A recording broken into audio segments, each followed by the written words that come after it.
बुधवार को आसनसोल के सीएमपीडीआई दफ्तर में सीएमसीएचएमएस की ओर से विरोध प्रदर्शन किया गया। इस बारे में पत्रकारों को जानकारी देते हुए संगठन के सचिव जितेंद्र कुमार सिंह ने बताया कि आज के इस विरोध प्रदर्शन में स्थायी और अस्थायी दोनों अकेडमी उपस्थित है।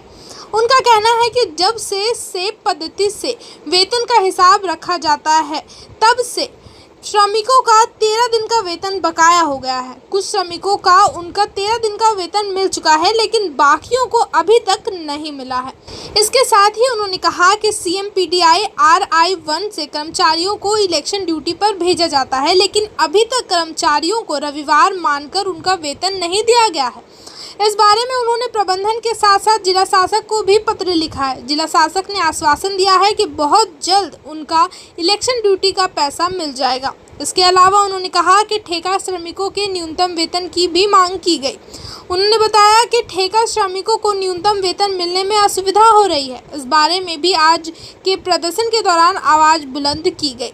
वहीं कर्मचारियों के PF और ESI को लेकर भी बात रखी गई। उन्होंने साफ कहा कि अगर प्रबंधन द्वारा इन मांगों को पूरा नहीं किया गया तो आने वाले समय में संगठन के नेता SK पांडे के नेतृत्व में हड़ताल किया जाएगा। आज हम लोग यहाँ पर मजदूर विरोधी नीतियों के विरोध में परमानेंट और कॉन्ट्रेक्चुअल वर्कर एकत्रित हुए हैं और गेट मीटिंग का आह्वान किए। SK पांडे जी की अगुवाई में आज सुबह ही उनसे बात हुई और उनके आदेश से ही हम लोगों ने ये किया। अगर हमारे पास जो मुद्दे हैं हमारे, जैसे कि 13 दिनों का राशि हमारा बकाया है, सेफ नाम का एप्लीकेशन जब से आया और उसके तहत हम लोगों का पेमेंट का साइकिल तय किया गया तो 13 दिनों का पेमेंट छूट गया था। कुछ लोगों का पेमेंट तो कर दिया गया, परंतु कुछ लोगों का अभी भी बाकी है, उसका जल्द से जल्द भुगतान किया जाए। CMPDI RI1 से इलेक्शन ड्यूटी में हमें भेजा जाता है, परंतु इलेक्शन ड्यूटी से आने के बाद उस दिन का पेमेंट हम लोगों को अभी तक नहीं मिला, जो कि संडे के रूप में था।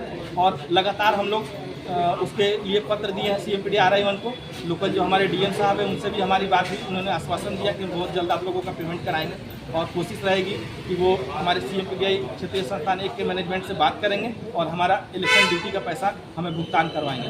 साथ में हमारे कॉन्ट्रेक्चुअल वर्कर हैं, उन लोगों को भी मिनिमम वेज कई हद तक मुश्किल हो रहा है मेंटेन करने में, तो उन लोगों के मिनिमम वेज को मेंटेन करने के लिए हम लोग आज आह्वान कर रहे हैं और PF ESI जैसी सुविधाओं को चालू करने के और सुचारू रूप से चालू करने के लिए हम लोग आज गेट मीटिंग रखे थे। अगर प्रबंधन इस पे राजी हो जाती है तो ठीक है, नहीं तो हम लोग स्ट्राइक की नोटिस देकर श्री SK पांडे जी की अगुवाई में हम लोग स्ट्राइक पे जाएंगे। आपका नाम? Jitendra Kumar Singh, secretary CMCHMS CMPDI।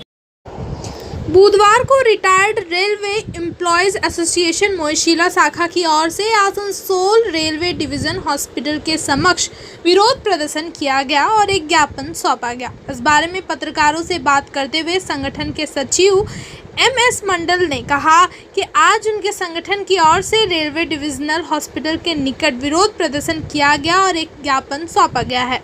उन्होंने कहा कि इस ज्ञापन के जरिए उन्होंने अपनी कुछ मांगे अस्पताल प्रबंधन के सामने रखी। इसमें आसनसोल रेलवे डिविजनल हॉस्पिटल में डायलिसिस की व्यवस्था करने की मांग रखी गई। उन्होंने कहा कि रिटायर्ड रेलवे कर्मचारियों को डायलिसिस के लिए दूसरी जगह पर जाना पड़ता है।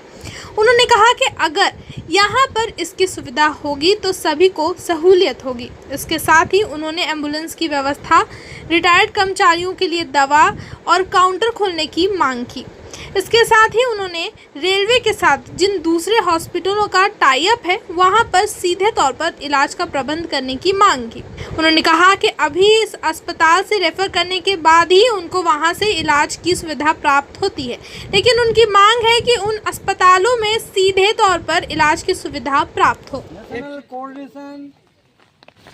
for pensioners association, national coordination committee for pensioners অ্যাসোসিয়েশনের ডাকে আজকে সারা ভারতবর্ষব্যাপী রেল সহ অন্যান্য কেন্দ্রীয় সরকারের যে স্বাস্থ্য দপ্তরগুলো আছে সেইগুলোতে সেখানকার প্রধানদেরকে মেমোরেন্ডাম দেওয়া হচ্ছে এবং সেই মেমোরেন্ডাম আমাদের এখান থেকে চলে যাবে PCMDর কাছে এবং তার কাছ থেকে চলে যাবে আমাদের মিনিস্টার অফ হেলথের কাছে।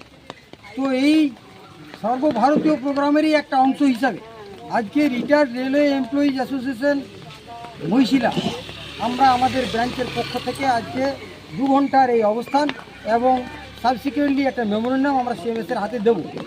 মেমোরেন্ডামে এই যে রেলওয়ে হাসপাতালের যে অব্যবস্থা এবং যে পরিষেবাগুলো আমাদের রেল শ্রমিক তথা প্রাক্তন রেল কর্মচারী এবং তাদের পরিবারের যে পাওয়া দরকার as defined by the railway board, সেগুলো যাতে করে আমরা সমস্ত পাই, যাতে করে এখানে পেশেন্টদেরকে কোনো ধরনের হয়রান না হতে হয়, সেই দাবি সনদটা আমরা সিএমএসকে এখন দিতে যাব। আমরা এটা সকাল 11টা থেকে বসেছি। প্রতীকী ব্যাপারে এটা 2 ঘন্টার জন্য 1টা পর্যন্ত এটা চলবে এবং আমাদের আবেদন থাকবে, রেল প্রশাসনের কাছে দাবি থাকবে যে তারা তাদের মানবিক মুখ দিয়ে এগুলোর বিচার করবেন, যেগুলো তাদের কম্পিটেন্সের মধ্যে আছে সিএমএস সেগুলোর সমাধান করবেন, যেগুলো তার কম্পিটেন্সের মধ্যে নেই তিনি সেগুলোকে ডিআরএম সাহেবের কাছে পাঠাবেন, যেগুলো ডিআরএম সাহেবের মধ্য দিয়ে আছে তিনি তার কম্পিটেন্সের দ্বারাতে সেগুলোকে অ্যাপ্রুভ করবেন এবং যেগুলো তারও অধিকার নেই সেগুলো তিনি তার উচ্চতর আধিকারিকের কাছে পাঠিয়ে দেবেন, যাতে করে সেগুলি আগামী দিনে সেই পরিষেবাগুলো মানুষ দিতে পারে। এটাই হচ্ছে আমাদের এই আজকের এই কর্মসূচির মূল অঙ্গ, মূল বিষয় এবং এর দ্বারা যদি কোনো সুফল না হয় তাহলে আবার আগামী দিনে আমাদেরকে আমার ফেডারেশন যা সিদ্ধান্ত নেবে সেই সিদ্ধান্ত অনুযায়ী শান্তিপূর্ণভাবে আমরা আবার আগামী দিনে লড়াই আন্দোলনের দিকে এগিয়ে যাব। ধন্যবাদ। আপনার নামটা? এম এস মণ্ডল, সেক্রেটারি RIDA মহিষা।